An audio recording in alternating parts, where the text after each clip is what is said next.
සුබම සුබ දවසක් ඔයාලා හැමෝටම ඕන ඉතින් අද මගේ අවසාන හෙයා මාස්ක් එක දාන දවස. ඔන්න ඒකත් මම ඔයාලත් එක්ක බෙදා ගන්න තමයි මේ වීඩියෝ එක කරන්න යන්නේ.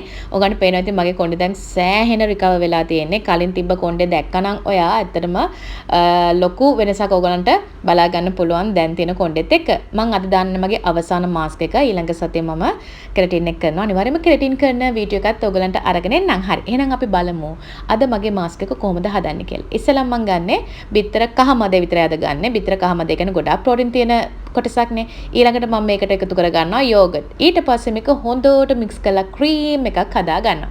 ඊළඟට මික්ස් කරලා මේ හදාගත්ත ක්‍රීම් එක තමයි මම මගේ කොණ්ඩේ ඇප්ලයි කරන්නේ. ඔයාගේ කොණ්ඩේ සෙක්ෂන් කරගෙන මේක ඇප්ලයි කරන්න පුළුවන් නම් ගොඩාක් හොඳයි. හැබැයි මට ඇත්තටම ටයිම් මදි නිසා මම හදාගත්ත මගේ මේ ක්‍රීම් මාස්ක් එක මම මේ විදිහටම මම ඇප්ලයි කර ගන්නවා. කොණ්ඩේ සෙක්ෂන් කරලා ඇප්ලයි කරන විතර ඔයගලන්ට ඔයාගේ හිස් කබල වගේම කෙස් වල හොඳටම ආලේප කරගන්න පුළුවන්.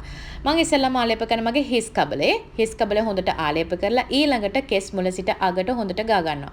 සාමාන්‍යයෙන් අපි කොණ්ඩේට දෙයක් ගාද්දි ඇත්තම කතාව තමයි කෙස් අග ගෑවෙනවා හරි අඩු. නමුත් මේක එහෙම කරගන්න එපා. අපිට මුළු කොණ්ඩේටම මේ සත්කාරය කරන්න අවශ්‍ය නිසා මුල සිට අගට හොඳට ආලේප කරගන්න. මගේ කොණ්ඩේ ඩැමේජ් වෙන මූලිකම හේතුවක් තමයි එක දිගට මම හෙයා අයන් කරා. ඒ මොකද මං වීඩියෝස් කරද්දි මට මගේ තිබ්බ නැචරල් හෙයා එකත් එක්ක කරන්න බෑ. මොකද ගොඩාක් ඩ්‍රයි වෙලානේ තිබ්බේ. ඒ ඩ්‍රයි වෙච්ච හෙයා එකෙන් වීඩියෝ එකක් කරන්න තියා එළියටවත් බහින්න මට්ටමක හිටියේ නැහැ. ඉතින් ඒකට ට්‍රීට්මන්ට් කරන්න ඇත්තටම කාලයක් ආවේ නැහැ. මොකද එක දිගට වීඩියෝ කරන්න ඕනේ හින්දා. වීඩියෝ ටික කරගෙන ගියා හැමදාම කොණ්ඩේ අයන් කර කර අන්තිමට හිතා ගන්න බැරි විදිහට ඩැමේජ් වුණා. ඊට පස්සේ තමයි මම සම්පූර්ණයෙන්ම නවත්තලා කෙරටින් එකක් කරන්න හිතුවා. හැබැයි කෙරටින් එකක් කරන්න කලින් මට හිතුණ දෙයක් තමයි මගේ හෙයා එකේ මේ තියෙන ඩැමේජස් ටික අයින් කරගන්න ඕනේ කියලා. ඒ හින්දා තමයි මම හෙයා මාස්ක් වලට ගියේ. වගේම මම හෙයා එකට යූස් කරපු ප්‍රොඩක්ට් එකක් ගැනත් මම ඔයගන්ට කලින් කිව්වා. ඒකත් මට ගොඩාක් යූස්ෆුල් වුණා මගේ හෙයා එකේ ඩැමේජ් රිකවර් කරගන්න. විශේෂයෙන්ම මෙන්න මේ මාස්ක් එකෙන් තමයි ගොඩාක් දුරට මගේ හෙයා එක රිකවර් කරගන්න මට ගොඩාක් උදව් වුණේ. ඉතින් ඒ හින්දා තමයි මම ඔයගන්ට එක මේක බෙදාගත්තේ. ඔන්න ඔය විදිහට තමයි ආලේප කරගන්නේ. ඕගලන්ට පුළුවන් මේක ආලේප කරලා පැයක් හෝ දෙකක් තියලා හොඳට සෝදලා යවන්න.